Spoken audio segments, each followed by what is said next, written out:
Mutual funds जून 2024 तक India में 61.33 लाख करोड़ की इंडस्ट्री बन चुकी है।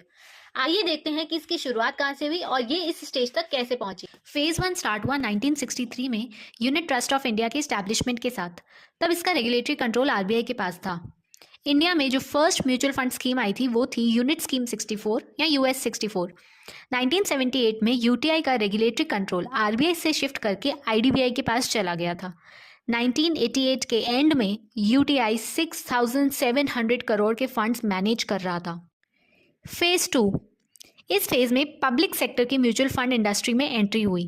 1987 में एसबीआई पहला ऐसा बैंक था जिसके म्यूचुअल फंड्स आए।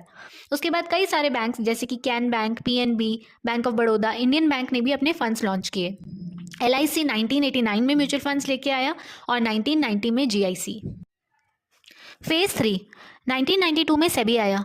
1993 से म्यूचुअल फंड इंडस्ट्री में प्राइवेट सेक्टर की एंट्री हुई। कोठारी पायोनियर, जो कि अब फ्रैंकलिन टेम्पल्टन का हिस्सा है, 1993 में पहली बार म्यूचुअल फंड स्कीम लाया। एसआईपी भी इसी साल स्टार्ट हुई थी। 1993 में सेबी की पहली म्यूचुअल फंड रेगुलेशंस भी आई। फेज 4, 2003 में यूटीआई का बाइफिकेशन हो गया। एक पार्ट है स्पेसिफाइड अंडरटेकिंग ऑफ यूटीआई, जिसे गवर्नमेंट ऑफ इंडिया रेगुलेट करती है। ये म्यूचुअल फंड रेगुलेशंस के अंडर नहीं आता है। यूएस 64 स्कीम के एसेट्स भी इसी के अंडर हैं। और दूसरा है यूटीआई म्यूचुअल फंड्स, जिसे स्पॉन्सर किया है SBI, PNB, bank of Baroda और एलआईसी ने। ये सेबी और म्यूचुअल फंड की रेगुलेशंस के अंडर आता है। सेबी रेगुलरली म्यूचुअल फंड की नई रेगुलेशंस लेके आता है और उनको अपडेट करता रहता है।